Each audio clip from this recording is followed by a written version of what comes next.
First one, of course, the pelvic duct, right? The pelvic duct, it helps you feel the gravity on your bones. Now, combining it together with your bending of the hip, you'll be able to activate the correct muscles to support the lower body as well. Usually when you do the pelvic duct and pelvic duct alone, you'll feel the gravity. However, the muscles will be aching from the front.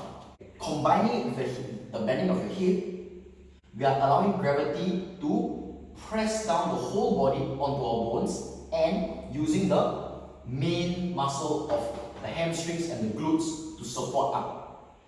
The quads will still be activated, however, those should be the secondary muscle you guys are focusing on. The main focus should be on the hamstrings and the glutes on the back. Some notes as you guys are going to go through. When you're doing the pelvic duct, allow the gravity to pull the tailbone specifically here, alright? Specifically the tailbone straight down, alright? Making the lower back and the whole spine, not just the lower back, the whole spine into a straight pillar, okay? Allowing the gravity to press down onto your bones. You should be able to feel the full body weight of your mass pressing down on your bones. Not only if you just stand straight, right? Your muscles are lifting you up. If you do the pelvic duct, you should feel the mass of your body pressing down with the bones. Next, try just the bending of your hips, right? Bending with your hips. These are two different feelings, same movement. Once you have practiced it a few times, understand both feelings, do it both at the same time. At the same time. So I'm now bending with my hips and rotating my pelvis. What happens here is that not only am I allowing gravity to press down onto my lower body, I'm actually using my hips to grab the ground. So I'm allowing gravity to help me grab the ground with my hips more. The manga that I want to recommend is Storm, chapter 103, okay, where the main character shows the full weight down on the ground and it crushes the ground. The title of that move is 1,000 kilos of weight, or I like to call it the weight of 1,000 kilos. The master does it as well, and I'll be putting both chapters over here for you guys to take a look. And of course, here are some pictures to take a look.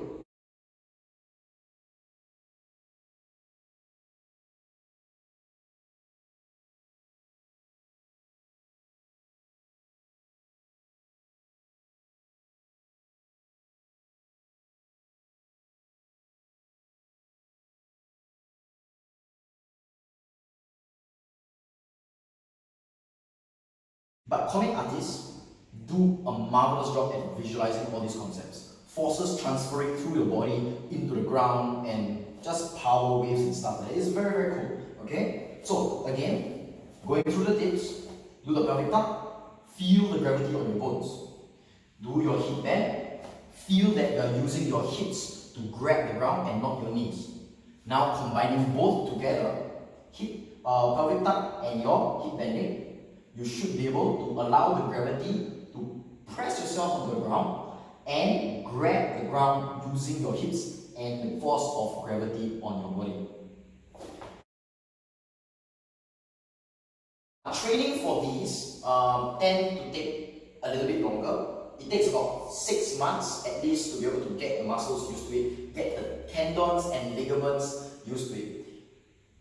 Tendons and ligaments tend to be a deeper muscle, and those muscles take at least 6 months to fully heal if they have been under any injury. Not like regular muscles. The muscle strain, you know, when you guys are doing conventional exercises, the muscle burn, the muscle ache, usually can go away within a week, at most a month for recovery, right? Those muscles are the conventional movement muscles. Those are external muscles, and those recover a lot faster, grow a lot faster as well. That's why this training takes at least 6 months for an introduction. If you want a full training, it's 2 years, a minimum of 2 years. Because the training will not only bring you through the lower body, but it will include your upper back and your arms as well. So it's almost a full body workout. Again, we are going to be focused on the ligaments and tendons as we are training this, and not the conventional muscle where you're trying to do muscle tests here. We're going to strain and focus on the deep muscles, which are your ligaments and your tendons, and of course your body structure, your bones. So if you want to know a little bit more about basic anatomy and studying and understanding a little bit more about your body, This channel over here, Sportsology, I find it to be quite educational. They have a playlist about your bones, your ligaments, your tendons, your cartilage, how to recover from them, and some injuries following. The playlist itself, I find it quite enjoyable. You guys might want to take a look, especially if you guys are doing any form of sport. Starting the training itself is quite simple. Feet shoulder width apart. Do the pelvic tuck. If you do not understand of bending with your hips at first, it's fine. Just rotate your pelvis up and down and hold it there for 6 months. Every single day, 20 minutes. Yeah, every single day, you heard me. Okay, every single day for 6 months. Once when you are done the 6 months, you're gonna open up your feet wider than your shoulder width, and again do the pelvic tuck. Alright, and you're gonna hold it there for another 6 months. Of course, by now 6 months you've been practicing for quite a bit. Please try to add in the hip bending. Of course, if you understand both concepts and over here, you do the hip bending as well, that will be great. Okay, that will be perfect already. Then you guys can actually start the deep training.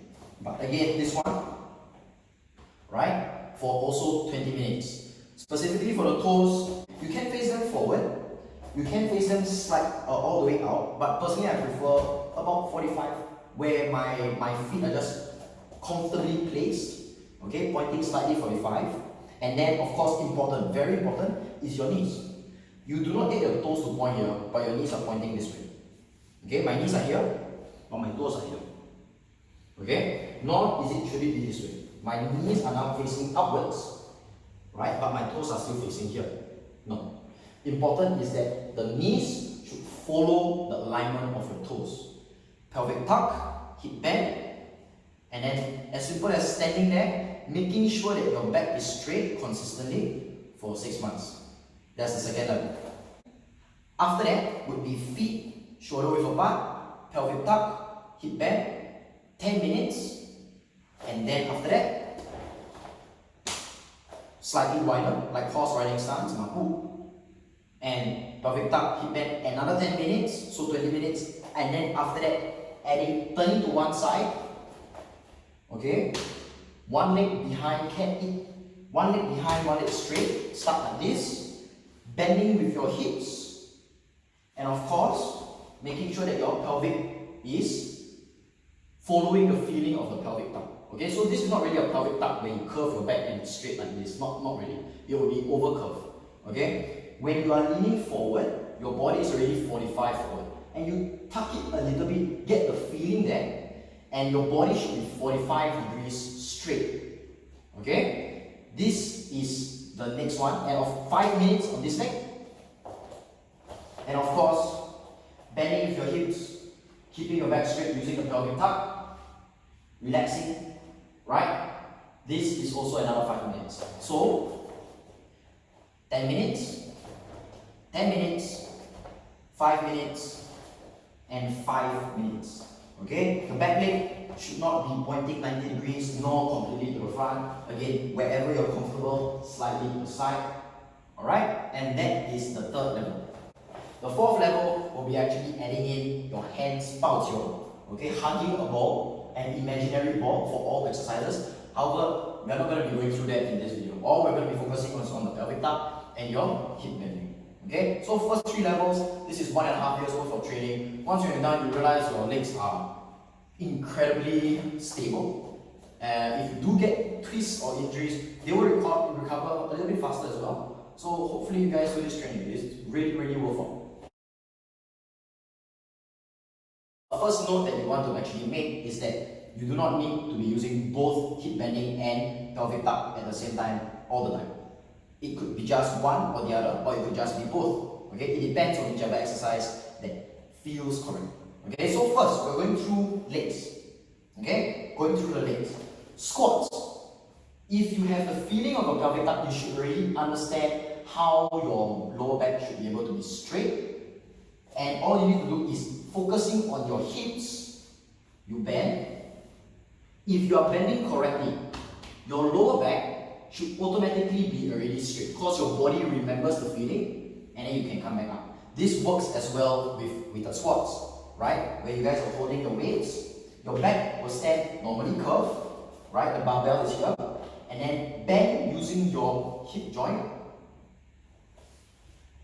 Alright, and you can see my back is straight, and then I come back up. Okay? Bending for your deadlift, you're only going to be using mostly your upper body. So again, standing with your feet apart, bending with your hips, alright? If you remember your pelvic tuck properly, your feeling of the lower back should really be straight. It shouldn't be over curved like this. Alright? It should be like that. Okay, flat. With the pelvic tuck, body bend first. If you can't reach the barbell, of course you can bend your knees a little bit, grab, stand, up and down, using your hips to do it. Okay, up and down, up and down. Okay, the lunges. When you guys are doing lunges, without using any hip band or anything, you're actually going to feel the burn on the front leg quads. Okay? And a little bit, just a little bit on your back leg squats. Right? So if you're doing this, more on the front leg and the back leg. Okay? Of course, this is, I'm just over exaggerating the form. Right now, if you're going to be doing it, bending with your hips, right? Okay? You're actually not going to feel much burn on the front leg. Because it's using the hamstrings and glutes to support. You're actually going to feel more strain on the back leg quads when you guys are doing this. Okay? On the back leg quads, the front leg should just be supporting you. Okay? That is for lunges, the back leg quads. Everyone knows this? The plank. Usually when people do planking, you can see this is how the usual body structure is like. The back is curved, and people keep saying, keep your back straight. Is this my back straight? What about this? I don't know how to keep my back straight when my back is normally curved without the pelvic tuck. What you guys might feel when you guys are doing this, your arms might be feeling more strained, shaky, it hurts, right? That's all normal. So what I want you guys to try when you are doing the plank is do the pelvic tuck. Now my back is straight. Straight back. I feel my arms a lot less painful. I'm activating from here of my abs to a lower part of my abs, and I can feel a little bit of my legs activating as well. Just a reminder, when you guys are doing the pelvic tuck, it is a way for you to have your center of gravity from your solar plexus around here, and you do the pelvic tuck, it lowers your center of gravity. So doing a plank is a very good way to understand that the muscle will shift, the muscle activation will shift as you guys are doing. And again, pelvic tuck is not crunching your abs, it's rotating the bone itself, alright? And keeping your stomach here relaxed, the abs relaxed. If you do that, the structure is right. Now bringing in structure. What is the strongest structure that you guys can have? A flat line, a circle, or an arch? Okay? Having the pelvic tuck done is allowing you to control your spine so that it is in an arch way. And that way gives you more comfort as you're doing this core exercise. Pelvic tuck, as you're planking, you guys are actually having your body lower, activating the right muscle, and it feels more comfortable. Leg raises. Usually when we put our hands behind our back like this, on our tailbone, it is to protect our back, it is to give us some lift. Now, if my back is curved, right, and I lift, right, you might feel that your back is pain. It hurts a little bit. Because from a curve, it's coming up like that and coming up like that. What happens if you do the pelvic tuck and let your back already be like this? Up, down, Doesn't this look in itself a little bit better? So, hands behind, curl your back a little bit, pelvic tuck, let your lower back completely touch the floor. Okay? From doing that, your legs should already be lifted. And up, down, down. If you try and put your legs all the way to the floor and you keep the pelvic tuck, you keep your lower back in a curved position, you can see, right, that my body will rock up, which is correct. This is the body structure that you want. Okay? This will make it a lot easier for you guys to do a lot of core exercises. Now the next one, the next progression which I hope you guys can also try is a V-man or a rock. Once you understand from the leg raises that you need to curl the pelvis, curl the back, right? And this archway helps you a lot. Doing the V-man with a curled back. Do not start with the back already arched and then you go up. Again, from here, it comes up this way and like that. The curve just doesn't look very correct. Start with a curve and you go up and back to a curve. Up and back to a curve. Alright? Curve the body. Up and back to a curve. Up and back to a curve. Or it can be used in the rocking man, or there are many names for it. I'm not too sure what the name is, but what you're going to do is curve the back and just rock this way. All you're doing is holding the spine in a curved position, alright, engaging your core and rocking back and forth, back and forth. Okay, this helps you keep, this helps you understand that this part of the exercise is actually a crunch in the stomach. It will keep the abs continuously engaged and you will rock back and forth, moving the force up and down your abs. Next will be push-ups. Hands on the floor, back curve. This is the way usually people do the push-ups, right? Down and up, right? Now what happens if you use the pelvic tuck? Okay, your lower abs are more activated, your center of gravity is further away from your arms, and you will feel a little bit more strain as you guys are doing the exercise. A little bit more strain, however, it will feel more correct. Okay? So, pelvic tuck as you guys are doing the push-ups, making sure that your back really is straight this time, not curved as you do it. Standing row, when you guys are like that, back straight, grabbing and rowing this way. Okay? Keeping your pelvic tucked, back straight and rowing. Okay, so two different exercises for the arms, pushing motion, okay, pelvic tuck, and pulling motion for the pelvic tuck. Next would be lifting up the arms sideways or backwards. Same. All you're going to do the pelvic tuck, up, up sideways or up backwards. Any of these would work so long as you got your pelvic tuck, your lower back straight, completely supporting your structure. Horse riding stance, a very general stance that you see in martial arts. Legs slightly apart, knees would bend, they would say knees bend, sit on a chair. How can you feel like you're sitting on a chair? Okay, bend without the pelvic tuck and your hip bend. You'll feel this. You'll feel your quads hurting, and that means it's an up motion. You're lifting yourself up. What happens if you rotate, you feel the gravity down, letting your hips bend, you are going down. Right? And this is horse riding stance. Grabbing your hip, making sure your back is straight, and horse riding stance.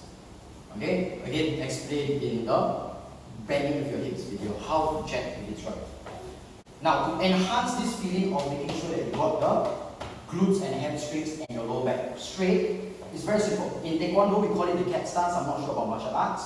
Alright? But in essence, it's just standing on one leg and one leg supporting to balance. Now, I've seen plenty of stances that look like this. Bending of the knees, back is over curved, and then the hand looks like this. Right?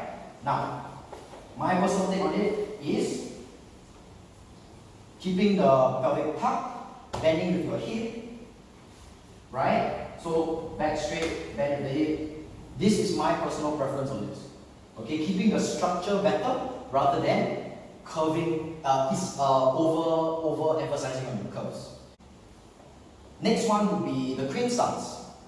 Okay, one leg. Same thing, if you bend with your knees without the pelvic tuck, your body would be like that. Alright, personal preference, bending with your hip, body straight, pelvic tucked, and down. For me, this feels a lot more stable because it activates the glutes and my leg feels like a pillar. If I'm bending with my knees, I feel like I have to keep adjusting, I have to keep wobbling, using my core, using my legs to keep adjusting, hopping around. But once I activate the right muscles, hip bend, pelvic tuck, I can actually feel I'm a lot more supported. Like my standing leg is a pillar stuck into the ground. Next would be back stance. Okay, I call it back stance again because this is how it is done in Taekwondo. L-shaped position, about maybe 2 or more feet around there, doesn't really matter. Important is that your weight is on the back leg, just like the name implies, a back stance. I've seen plenty of people do this, alright, because they're using this front leg to push back. You can see, if I put my hands on my pelvic bone, you can see it's slanted. You can see it's like that, and it looks like this. Again, my personal preference, using the hips to bend, pelvic tuck and bend, activating your hamstrings and glutes. This is my personal preference on it, just making sure that the structure is correct. Okay? Now, the very, very curious stance, okay, it's a forward stance. Comparatively to the back stance, the weight is on the front leg. Okay? Slightly bigger, slightly longer than the back stance, the L-shaped one. Both feet are slightly pointing to the front. Back leg in Taekwondo is 30 degrees, and it is actually quite narrow. Okay? So for anyone who's actually trying out, I actually recommend slightly wider to have a little bit more stability. Okay? From here, bend your knee first. Every one of these stances, please try with bending of your knee first and understanding what the wrong feeling is. Once you understand what the wrong feeling is, then please try bending with the hip, making sure your pelvic is stuck and get the correct feeling. Bending with your knee in a forward stance, the weight looks very obvious, right? The weight is on my front leg, right? I mean, it looks obvious. My weight is in front. It's on the front leg, very, very obviously. Okay, it doesn't matter which leg it's on. Now, what happens if I bend my hip on this one? When I bend my hip, leg straight, bending my hip, it feels like my weight is on the back leg. Okay? It feels like my weight is on the back leg. It's no longer the front leg. It feels like the pillar is down in the ground this way. Okay? I tried it with some of my students and they've also managed to understand it. Bending with your knee, front leg. Bending with the hip, back leg stuck into the ground. And when I give them a push, bending with the knee, they would move. Bending with the hip, they will be able to support. Okay? So very, very curious, when you are able to bend with your hip, control your pelvis, and do the stances, especially for the forward stance, your weight is on the back leg. And this, if you have actually done until the 3rd level of the training, is supposed to be how it's done when you are doing the 6 months long training. Okay? When you are doing, after you've done 10 minutes, and now you're switching to here, the weight should not be on the front leg. That means you're bending with your knees, right? You should be bending with your hip, making sure the pelvic is tucked in the correct line, back straight, and the weight should be pressing down onto the back leg. Okay, of course, the pelvic bone will be facing to the front, but again, weight on the back leg. So what happens when we punch? Usually when we punch, the body comes out from here and punch. Without the hip bending or the pelvic tuck, the body just punches. And sometimes when we hit our hands, the structure is not there, we cannot grab the ground. But what happens when we activate the pelvic tuck and grabbing of the hips? What happens to the punch then? When you're able to feel the gravity, press yourself onto the ground, right? And the force can flow through our straight spine into our punch. If you have any questions or any comments that you'd like to tell me about the video, please leave a comment in the comment section. I mean, I'm saying comments so many times. This is a bit weird for me, but okay, great. Leave a comment and subscribe if you want to see some more content. Thank you very much. Bye.